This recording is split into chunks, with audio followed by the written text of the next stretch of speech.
In Terry Gilliam's 1985 cult classic, Brazil, we see a dystopian vision of a society that has deviated into an alternate reality where Britain has evolved into a deeply divided nation. This society is characterized by a stark gulf between the privileged ruling elite and the marginalized masses. The ruling elite, entrenched in a system of extreme bureaucracy and surveillance, controls all the resources and opportunities, while the rest of society lives in deprivation and subjugation. The film underscores the absurdity and dysfunction of the ruling elite who adhere strictly to an impenetrable social hierarchy that stifles creativity and talent and favors nepotism. In the film's opening scene, a fly causes a typographical error leading to the wrongful arrest of Archibald Buttle instead of the wanted Harry Tuttle. The government's fascist-like paramilitary agents raid Buttle's home, shattering a scene of domestic tranquility and highlighting the oppressive nature of the state. The protagonist, Sam Lowry, is born into the ruling class through his influential mother, who occupies a high position within the elite. Despite his privileged status, Sam is disillusioned and he frequently escapes into an ethereal dream world where he is transformed into a superhuman bird-like creature, freely soaring through the skies. In his dreams, he sees a beautiful angelic figure with whom he falls in love, starkly contrasting the stifling and emotionless reality of his daily life, devoid of meaningful human connections. Sam's disillusionment deepens when his HVAC system breaks down and he attempts to contact the government-controlled repair company. Frustrated by an automated phone system that leads to nowhere, he encounters Harry Tuttle, the rogue heating and cooling engineer played by Robert De Niro. Tuttle, once an employee of Central Services, became disillusioned by the debilitating red tape that prevented him from helping people and now operates under the radar using evasive methods to aid those in need, embodying a superhero-like figure.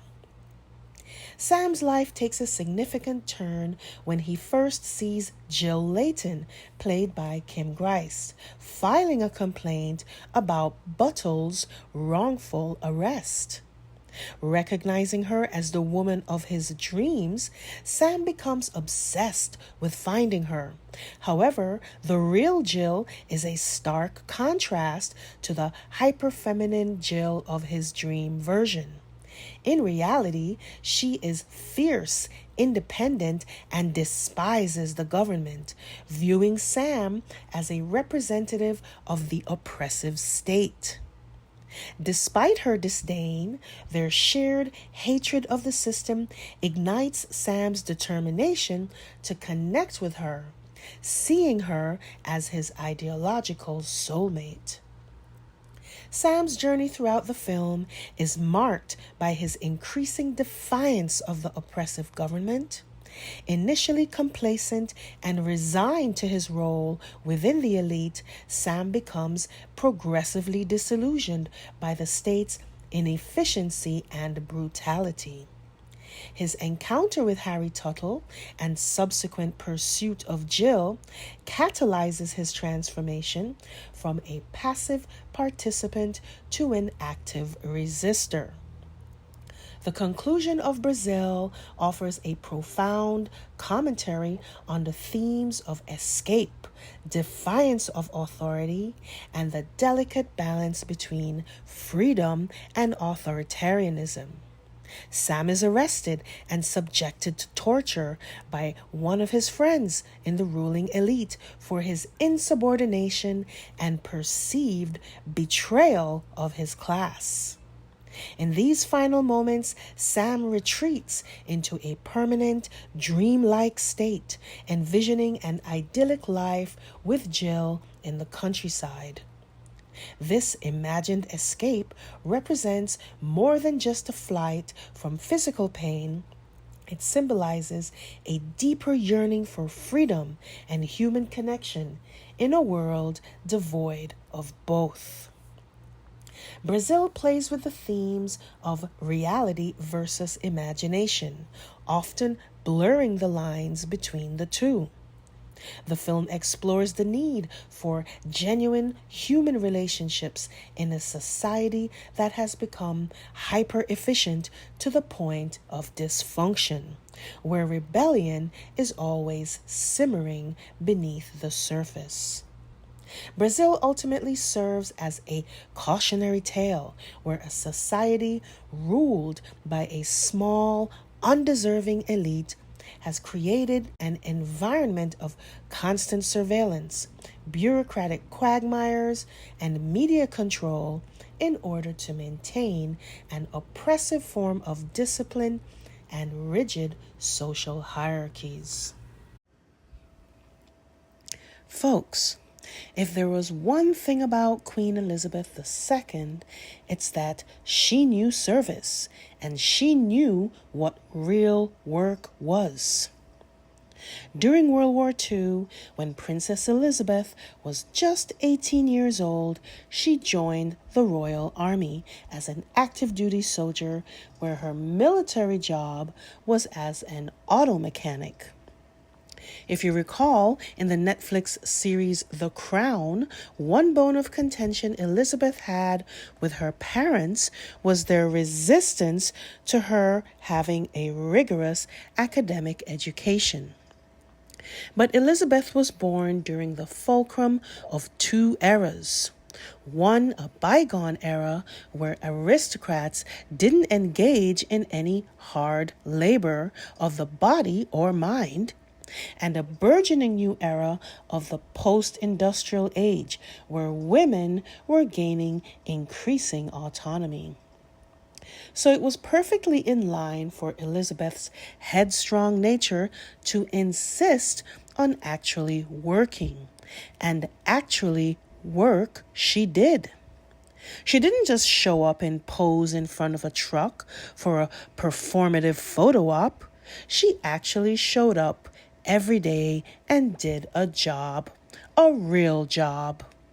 Later on, after her ascendance to the throne in 1952, she continued to exhibit her strong work ethic in her commitment to service.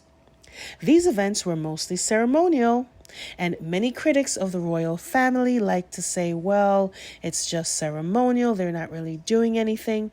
But folks, the British monarch is the head of state of the British government. And regardless of your stance of the monarchy, these ceremonial appearances are important in their representation not only of the royal family, but the nation itself. So whether or not you think Kate showing up to wave is inconsequential, is still her job. And so what we're hearing is that Kate hasn't been well enough to do her job for which she is paid. At least from one source, a taxpayer-funded sum of over £2 million annually. But now she is well enough to attend Wimbledon? So I guess the never-ending chemo treatments we keep hearing about, which by the way nobody is asking about, they just keep offering to tell us, will be put on hold during these 2 weeks. And for all the reports we keep reading about Kate receiving chemo, one would expect to find the usual telltale signs of hair loss and a general sickly appearance.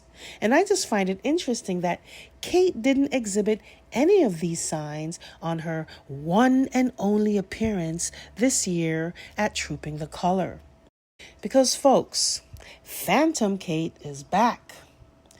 Kensington Palace and the British press have gone back to putting out sketchy reports of an unseen Kate, much in the same way they did prior to the Trooping the Color appearance. Now, if it was a situation where Kate couldn't be seen or heard from for 6 months because she was either recovering from some cosmetic surgery or from injuries sustained as a result of violence, that might explain the secrecy. Because, folks, there is a difference between privacy and secrecy.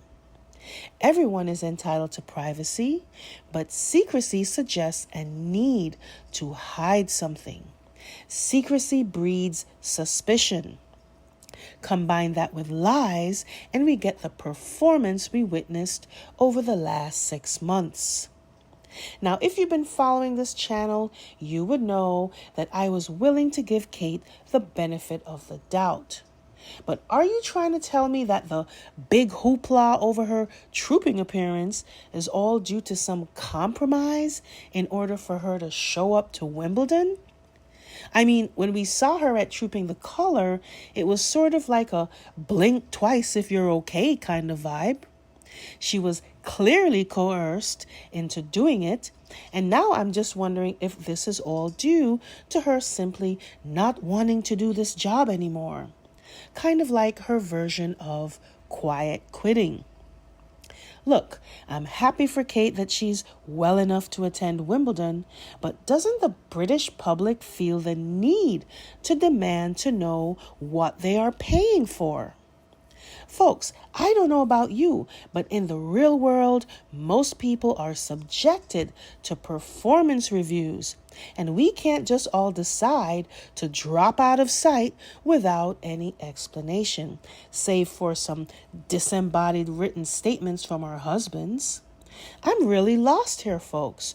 Why is this kind of mediocrity being celebrated? All you hear from the press is that she is so brave. I mentioned in my previous video that this effusive praise of Kate in the British press is due mainly to her willingness to remain silent. But folks, please tell me, what's brave about sending out letters that she probably had nothing to do with writing and refusing to speak? Even her early years website hasn't been updated since last year. So all this nonsense about her doing work from home is just that, nonsense. This girl just doesn't want to work anymore.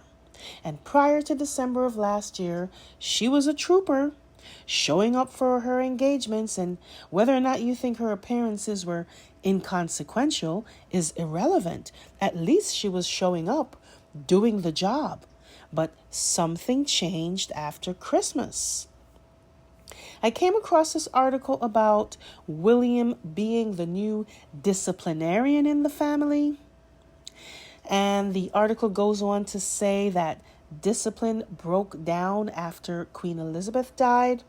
Well, it doesn't take a genius to figure that out, but I have a feeling William's brand of discipline is going to resemble something more of a despot.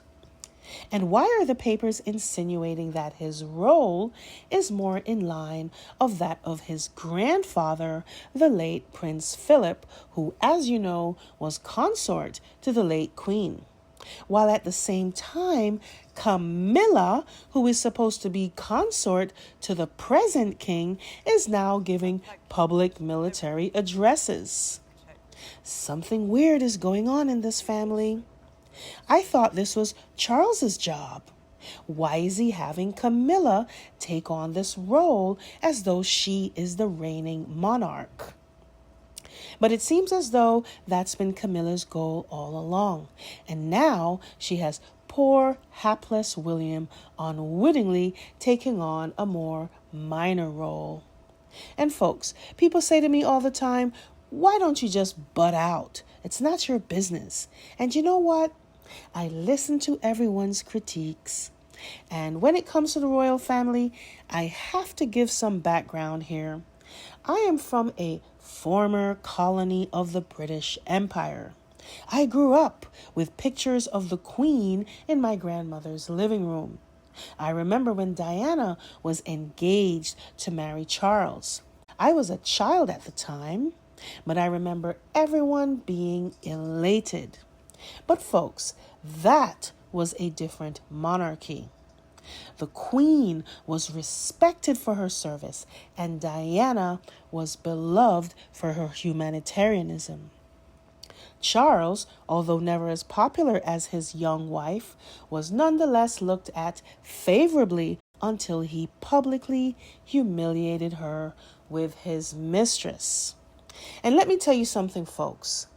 People are never going to forget that. No matter how much you try to polish a turd, it's still going to be a turd. And Camilla will never enjoy the same level of respect and adoration as Diana or the late Queen. For one, she is just as lazy as the rest of them. In the book, The Duchess of Cornwall by Jessica Janes, it talks about her lack of desire to work and her falling comfortably into the role of the kept woman. So Camilla is no role model when it comes to hard work. For Camilla, work means riding her husband's coattails to pull strings for those willing to suck up to her or to smear and banish through the press whomever has lost her favor. And just like in the film, the ruling elite consists of people either born into it or who have curried enough favor to be accepted into it. Incompetence rules the day, and incompetence and laziness go hand in hand, while the wretched, unwashed masses devolve into a near primitive-like existence. The film highlights the absurdities of the ruling elite, juxtaposing their extravagances with the scarcity of the rest of society, much like present-day Britain. In the film, Sam, the protagonist, belongs by birth to the ruling class, but he rejects it wholeheartedly, and for that he must be punished. And we can see this in the way the royal family uses the press to bully and malign those who have questioned and rejected their absurdities. And someone in the comments said the other day something to the effect of, why shouldn't Kate be a team player? That in a world of me, we need people who are self-sacrificing. But folks, there is sacrificing oneself to service, and then there is sacrificing oneself to corruption out of fear of being ostracized. What Kate is doing is not self-sacrifice for the greater good of the institution, but rather she is sacrificing her agency and her voice in exchange for a life of comfort. The press is constantly lauding her for her bravery. And look, folks, if you have been following this channel, you know that I was very sympathetic to Kate, for the simple fact that she was not seen or heard from in 6 months. And by the way, she still hasn't been heard from. And that because of her husband's reputation for violence, I feared that the worst had happened to her. And let me tell you something, folks. I make no apologies for being concerned about Kate's well-being. This is a family with a miserable reputation for their treatment of women, or anyone for that matter, who has fallen out of favor with them. And I and many others feared for her safety. But I have to be brutally honest here and ask the question. What is brave about remaining silent? If Kate really has cancer, Wouldn't her diagnosis be an opportunity to bring awareness to cancer organizations by providing herself as a royal patron? To be seen in public, rallying the people who are truly suffering from the disease and who have no choice but to keep working to be able to afford the bare necessities of life. I remember Diana holding the hand of an AIDS patient back when many were afraid to touch a person afflicted with a disease. This selfless act destigmatized the illness, changing the outcome of how they were viewed and consequently altering the course of history. People who were afflicted were no longer seen as pariahs to be exiled and shamed. Funding increased for AIDS research, leading to the advances we see today. That one simple yet transformational act changed the course of events for the good of the people. That, folks, is sacrifice. That is bravery. So when I saw this headline about William being the new disciplinarian, it just made me realize just how much the monarchy has deteriorated. Taking on the role of consort while Camilla takes on the role of sovereign as Charles stands idly by, it begs the question, who is really in control in this family? When I see this, I just think to myself that Elizabeth must be rolling in her grave. William, calling himself a disciplinarian, who is he supposed to be disciplining besides his children? The grown adults? The spares, the hangers-on? His wife? Or maybe his brother? In the film, we see a world where incompetence is born from idleness, and William uses the privilege of his vast unearned riches to mete out punishment to those who do not bend to his will. And what a humiliating and miserable existence for those in the family with the misfortune of having been born a spare. What a hollow shell of an institution the British monarchy has become, and in so short a period. So sound off in the comments, and it is my hope that you check out some of these films. These are some of my favorite films. And drop a line if you notice any other interesting parallels. And drop a line in the comments. Be sure to like and subscribe. And I'll catch you in the next video.